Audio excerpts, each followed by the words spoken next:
Estimados estudiantes, hola, ¿cómo están? El propósito de esta pequeña cápsula es poder explicar de dónde vienen ciertas fórmulas para poder calcular los distintos tipos de potencia que nosotros tenemos en corriente alterna.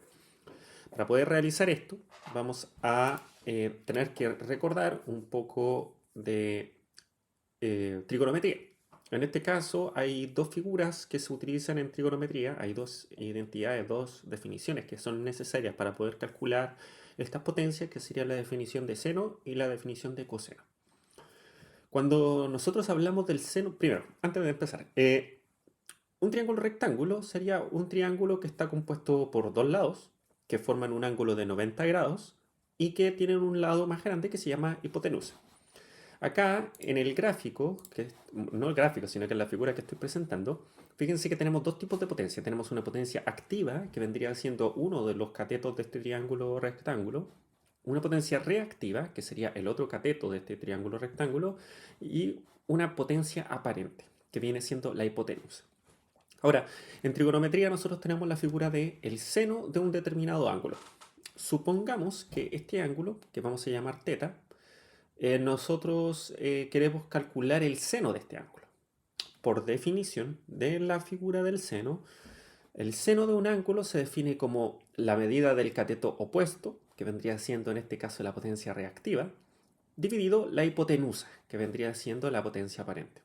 Por lo tanto, si yo tengo que el seno de θ se define como el cateto opuesto dividido en la hipotenusa, si yo despejo el cateto opuesto de esta ecuación, me quedaría que el cateto opuesto va a ser igual a la hipotenusa por el seno del ángulo. Ahora, ¿qué es la hipotenusa? La hipotenusa en este caso se le llama, hipotenusa es la potencia aparente, que es simplemente el cálculo de voltaje por corriente.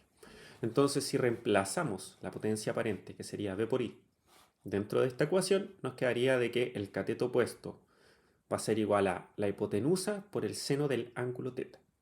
Y al momento de calcular, nos va a quedar obviamente que el cateto opuesto, o en este caso la potencia reactiva, va a ser igual a V por I por seno del ángulo θ. Ahora, ¿cómo se puede calcular la potencia activa? Y primero, ¿por qué hablamos de tres tipos de potencia?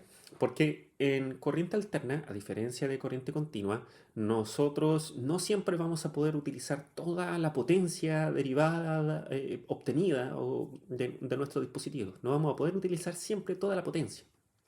El ejemplo clásico que se da es, por ejemplo, el de un vaso de cerveza. Ustedes tienen un vaso de cerveza, el líquido propiamente tal que es la cerveza va a tener cierta cantidad, pero siempre va a tener un poco de espuma.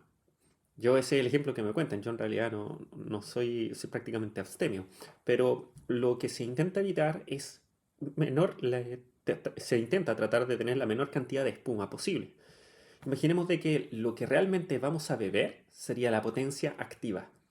Lo que vamos a perder en este caso, o se va a transformar en una energía no aprovechable, sería nuestra potencia reactiva, que sería el equivalente a esta espumita que se forma en la cerveza. Pero entre las dos, entre la potencia activa y reactiva, tenemos la potencia aparente. Es decir, entre la cerveza líquida y la espuma vamos a tener realmente el vaso de cerveza como tal.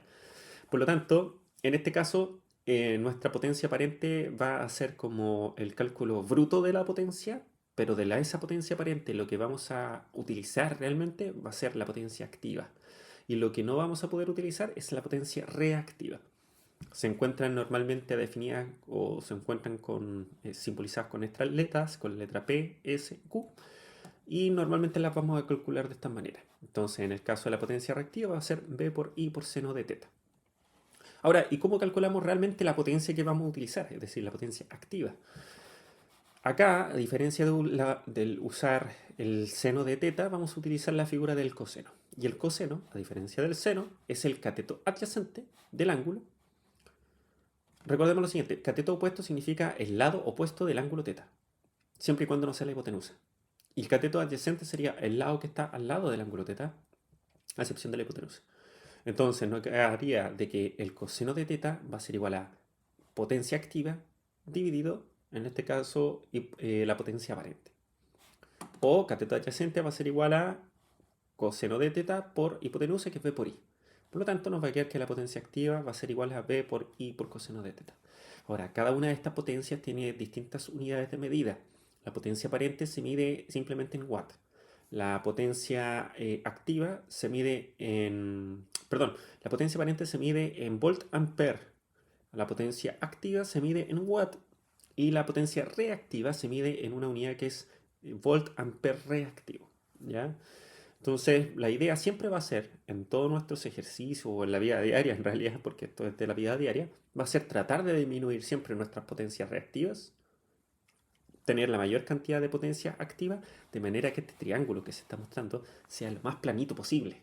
Y de esa forma, al ser más plano, estaríamos aprovechando mucho más la potencia que nos está entregando en este caso nuestras fuentes de poder, ¿cierto? Entonces, estas serían principalmente de dónde vienen estas fórmulas. A todo esto se le llama el triángulo de potencias y es bueno tener claro estas relaciones porque incluso en nuestras boletas de la electricidad hacen las distinciones entre este tipo de potencia y uno tiene que ir verificando que efectivamente lo que nos están entregando es lo que estamos utilizando y la idea obviamente es empaparnos de este vocabulario básico, ¿ya? Entonces, eso es a grandes rasgos, en este caso, cuando nos referimos al triángulo de potencia y los distintos tipos de potencia. Si tienen cualquier duda, sugerencia o quieren profundizar más sobre este mismo punto, háganmelo saber en mensajes de la plataforma o así como también en preguntas de los foros. Chau, chau.